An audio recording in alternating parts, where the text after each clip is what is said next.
दोस्तों नमस्कार, आप देख रहे हैं द दस्तक 24। आज हम बात करेंगे कर्नाटक राज्य की। कर्नाटक विधानसभा चुनाव में कांग्रेस की बम्पर जीत की गूंज राष्ट्रीय राजनीति परिदृश्य को बड़े पैमाने पर प्रभावित करने जा रही है। कर्नाटक के नतीजों ने भ्रष्टाचार को सांप्रदायिक ध्रुवीकरण की चादर से ढकने की बीजेपी की राजनीति को तगड़ा झटका दिया है। इसी के साथ ही देश के विभाजनकारी इरादों को भी नकारा है।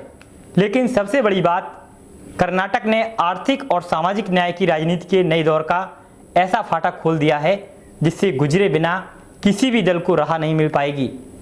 कर्नाटक के चुनाव की जीत भारतीय आकाश में एक नई कांग्रेस के उदय की भी घोषणा है, जो अपने मुद्दों पर स्पष्ट है और उनके लिए जबरदस्त तरीके से जूझना चाहती है। कर्नाटक में राहुल गांधी की भारत जोड़ो यात्रा को जबरदस्त समर्थन मिला था। यहाँ जनता ने नफरत के बाजार में मोहब्बत की दुकान खोलने का फैसला तभी कर लिया था। दोस्तों, आज एक बार आंकड़ों की बात करते हैं। कर्नाटका में आखिर क्या हुआ और किस प्रकार से किसके खाते में कितनी सीटें गईं, पूरी वार्ता होगी। कर्नाटक में तगड़े चुनाव प्रचार के बाद 10 मई को मतदान हुआ था। चुनाव आयोग के आंकड़ों के अनुसार इस बार कर्नाटक में 73.19% यानी करीब 3.88 करोड़ वोटिंग का रिकॉर्ड मतदान दर्ज किया गया, जो कि साल 1957 में मैसूर राज्य से अलग किए जाने के बाद सबसे अधिक मतदान बताया जा रहा है। इस बार चुनाव में कुल 2615 उम्मीदवारों ने अपनी किस्मत आजमाई। इस चुनाव में कांग्रेस को हमें मिले आंकड़ों के मुताबिक 136 सीटें, बीजेपी को 64 और जेडीएस को 20 सीटें मिली हैं, जबकि अन्य के खाते में 4 सीटें आई हैं। हालांकि मुख्यमंत्री कौन बनेगा यह अभी तय नहीं हुआ है। वैसे पहले माना जा रहा था कि त्रिशंकु विधानसभा की स्थिति में सरकार बनाने के लिए जेडीएस की भूमिका महत्वपूर्ण हो जाएगी, लेकिन अब तस्वीर साफ हो चुकी है, यानी कि मुख्यमंत्री अब कांग्रेसी होगा। बता दें कि बेंगलोर की सड़कों पर प्रधानमंत्री नरेंद्र मोदी ने 36 किलोमीटर रोड शो किया और वहां की सड़कें नापी, लेकिन इसका लाभ बीजेपी को बिल्कुल भी नहीं मिला। दोस्तों, पिछले काफी समय से कांग्रेस पार्टी खराब राजनीतिक हालात से गुजर रही थी। कई प्रदेशों में लगातार चुनाव में हार के चलते कांग्रेस की दिक्कतें लगातार बढ़ती जा रही थीं। ऐसे समय में कांग्रेस ने हिमाचल प्रदेश में प्रचंड बहुमत के साथ सरकार बनाई। हिमाचल प्रदेश विधानसभा चुनाव के दौरान कुल 68 में से 40 सीटों पर जीत हासिल करके कांग्रेस पार्टी ने अपनी सत्ता कायम की थी। अब हिमाचल प्रदेश से 2500 किलोमीटर की दूरी पर कर्नाटक स्थित है, जहां पर कांग्रेस की जीत की हवा पहुंच चुकी है। कांग्रेस को हिमाचल प्रदेश विधानसभा चुनाव में जीत के बाद जो संजीवनी मिली थी, वह अब काम करती हुई नजर आ रही है। देखा जाए तो लोकसभा चुनाव में भी अब 1 साल से कम वक्त रह गया है। ऐसे में कांग्रेस को लगातार 2 राज्यों में जीत मिलने से न केवल नेता कार्यकर्ता बल्कि कांग्रेस के कई दिग्गज नेता भी उत्साहित होंगे। अब आगे चुनाव राजस्थान और मध्य प्रदेश में होने हैं। दोस्तों, हमेशा की तरह कर्नाटक चुनाव में भी कथित मुख्यधारा मीडिया का पूरा समर्थन बीजेपी को मिला।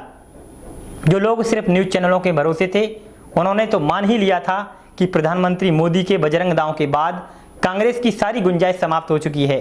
मीडिया के लिए यह सवाल भी नहीं था कि मणिपुर को आग में धधकता छोड़कर देश का गृह मंत्री और प्रधानमंत्री किसी विधानसभा चुनाव में खुद को कैसे झोंक सकता है। मीडिया के मोदी राग में थोड़ी कमी एग्जिट पोल के नतीजे आने के बाद ही आ पाई, जब बीजेपी की हार की संभावना को देखते हुए उन्होंने बीजेपी के चेहरा बतौर मोदी की जगह पार्टी के राष्ट्रीय अध्यक्ष जेपी नड्डा को सामने कर दिया। लेकिन बहुत दिनों तक राहुल गांधी की ओर से उठे सवालों से मुंह मोड़ पाना ना मीडिया के लिए संभव हो पाया और ना ही बीजेपी के लिए। दोस्तों, गरीबों के जीवन का बेहतर बनाने वाला स्पष्ट आर्थिक पैकेज, जाति जनगणना, जितनी आबादी जितना हक सिद्धांत 2024 के लोकसभा चुनाव के मूल मुद्दे होंगे, जिस पर सभी को कसा जाएगा। तो कुल मिलाकर कर्नाटक चुनाव के नतीजों ने बीजेपी और मोदी की विभाजनकारी राजनीति को पराजित करने का मंत्र दे दिया है। यह मंत्र है आर्थिक और सामाजिक न्याय के मुद्दों पर बेबाक और विश्वसनीय अभियान चलाना। कर्नाटक में इस मंत्र को सिद्ध करने के बाद कांग्रेस विपक्षी एकता के सफल सूत्रधार की भूमिका में आ चुकी है। तो इस प्रकार बीजेपी को पराजय मिल चुकी है और कांग्रेस का विजयी रथ शुरू होने लगा है। कुल मिलाकर कांग्रेस को ऑक्सीजन और बीजेपी को चिंतन कर्नाटक चुनाव नतीजे दे चुके हैं। डीके शिवकुमार या सिद्धारमैया में से कौन सीएम होगा, यह प्रश्न कई नाटक दिखा सकता है। कर्नाटक की सियासत का यह अहम किरदार है और हिस्सा भी। बीजेपी और कांग्रेस के अलावा अन्य दलों के लिए कर्नाटक 2023 के नतीजे 2024 के लिहाज से कई संदेश दे चुके हैं। तो दोस्तों ये तो थी आज की रिपोर्ट कर्नाटक राज्य विधानसभा चुनाव को लेकर। कांग्रेस जीत चुकी है, बीजेपी हार चुकी है, ये नतीजे सभी के सामने हैं। और देखा जाए तो कांग्रेस खेमे में जश्न का माहौल है, बीजेपी खेमे अपने आत्ममंथन में लगे हुए हैं, एक दूसरे पर आरोप लगातार मढ़े जाएंगे जैसा कि पिछले चुनाव में होता चला आया है। ठीकरा किस पर फोड़े जाएंगे वो वक्त बताएगा। यह रिपोर्ट आपको कैसी लगी हमें कमेंट सेक्शन में बताएं। यदि अभी तक आपने हमारा चैनल सब्सक्राइब नहीं किया है तो तुरंत सब्सक्राइब कर लें, खबर को शेयर करना ना भूलें। और अभी तक आपने हमारे बेल आइकन को नहीं दबाया है तो बेल आइकन को दबा लें, क्योंकि आने वाले वीडियो की नोटिफिकेशन आपको प्राप्त होते रहेंगे। नमस्कार।